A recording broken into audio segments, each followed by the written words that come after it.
Hi everyone, it's Sandy and today I'm doing my October wrap-up. This month I've read 6 books. 2 of the 6 books were audiobooks and the rest were not. I don't own most of the books that I read this month because I've been using the Overdrive app, which is basically my local library. The first book that I read this month is This Song Will Save Your Life by Lila Sales. And one of the main reasons that I picked this book up is because I was going to be meeting the author. I always feel so awkward meeting an author when I haven't read their books, so I wanted to read this book beforehand. This book follows a girl named Elise who discovers this underground dance club, and that is kind of where she discovers her love for music and DJing. One of my favorite things about this book is that I loved how realistic the main character was. I really connected to her because I felt some of the things that the main character was experiencing. For example, the main character really experienced a period of loneliness, not having any friends there for her, and I've been experiencing that as well, so I really connected to her on a personal level. There were so many times where I wished I was a character in this book so I can just give the main character a really big hug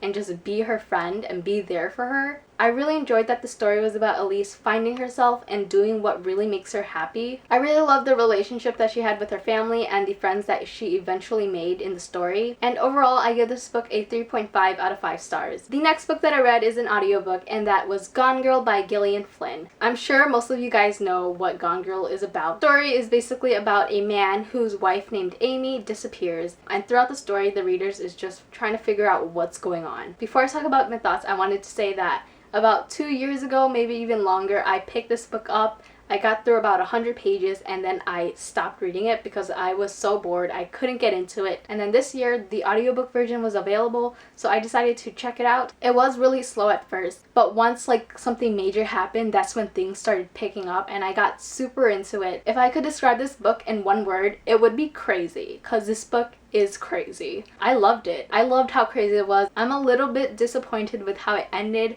Kind of wish it ended a little bit differently, but at the same time, the way it ended kind of leaves a lasting impression on your memory. I honestly still can't believe some of the things that happened in this book because it was insane. I even watched the movie afterwards and the movie was really good as well. Though I wish the way, the exact spot where the movie ended was more similar to the book. I really enjoyed this book, and this was my first Gillian Flynn book, and I definitely want to pick up her other books. If you've read those books, let me know which one you would suggest. I give this book a 4 out of 5 stars. The next book that I listened to was The Girl on the Train by Paula Hawkins, and this book is a mystery thriller book, so it has been compared to Gone Girl. This book follows a girl named Rachel, and she takes the train every day to work. Every day she passes this house that a couple lives in, and she kind of paints a story about this couple, and then one day she sees something out of the usual happen at that house, and then the next day the woman in that house goes missing. So as you can see, the premise sounds similar to Gone Girl, but it really isn't that similar to Gone Girl. In a way it is, but at the same time it's not. I probably shouldn't have listened to this book right after Gone Girl because I couldn't help myself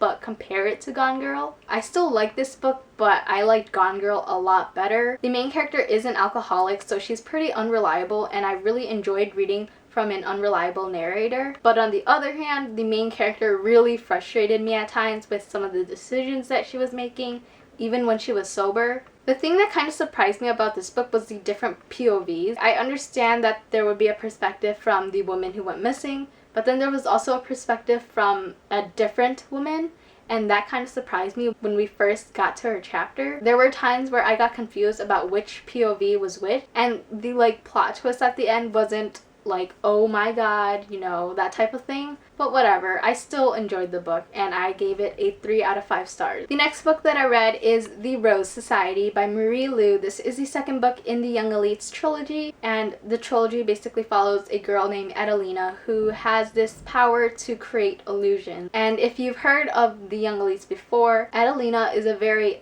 dark character, and I loved that about her. I'm constantly rooting for her to make good decisions, but at the same time it's so refreshing and so fascinating to read from a character who's so dark. So much happens in this book and I cannot wait for the last book, though we'll have to wait a year, but it's so good. I give this book a 4.5 out of 5 stars. The next book that I read is Be With Me by Jay Lin. This is the second book in the Wait For You companion series, and this is Jennifer L. Armentrout's new adult series, and I am enjoying it so far. This is the second book in the series. This book follows Tess and Jace. Tess is the sister of Cam from Wait For You, and Jace is Cam's best friend. If you like reading new adult books or like contemporary, then I highly recommend the Wait For You companion series because they're really good. I've only read 2 of the books in the series and I can already tell that the series isn't totally light and fluffy. It's always more than that because it tackles issues that real people face in their lives. This whole book was a great balance of fun and serious moments. As much as I really love Jace's character, he really frustrated me at times. I understand what Jace did the first couple of times, but then he kept doing it again and again after things were going completely great. If you read this book, you know that Jace always brings cupcakes to Tess, and while I was reading those scenes, I just kept thinking, why can't I have a boy bring cupcakes to me? Because I love cupcakes. Cupcakes are delicious and now I want some. Anyways, I give this book a 4 out of 5 stars and I really want to read the rest of the books in the series. And since this is a companion series, you see Cam and Avery from Wait For You, and I loved seeing them in this book. It just made me like miss reading about them, so I really look forward to seeing more of them in the next books. The last book that I read this month is The Accident Season by Maura Fowley-Doyle. This book follows a family who has an accident season every October. Basically, accidents would happen to them, and each year it's getting worse and worse. One year, the Dadden family died because of this season. Thought it would be a really great way to end the month of October since Halloween was the last day of the month. Overall, I thought this book was okay. The synopsis was super intriguing, but I felt a little bit underwhelmed by the whole story. There was a few chapters where I was just confused as to what was going on. Those chapters were the ones where the author was using a lot of metaphors to describe the characters, and I'm just like, what? The chapters that I did enjoy were the ones where accidents were occurring. The explanation for the whole accident season was kind of confusing. I don't quite understand it. I understand a part of it, but then there's like a whole nother part that I'm so confused. I don't know if it's just me. So I ended up giving this book a 3 out of 5 stars. That is it for my October wrap up. If you read any of the books that I read, let me know your thoughts on those books in the comments below. Thanks for watching this video. I hope you guys enjoyed it, and I will see you guys next time.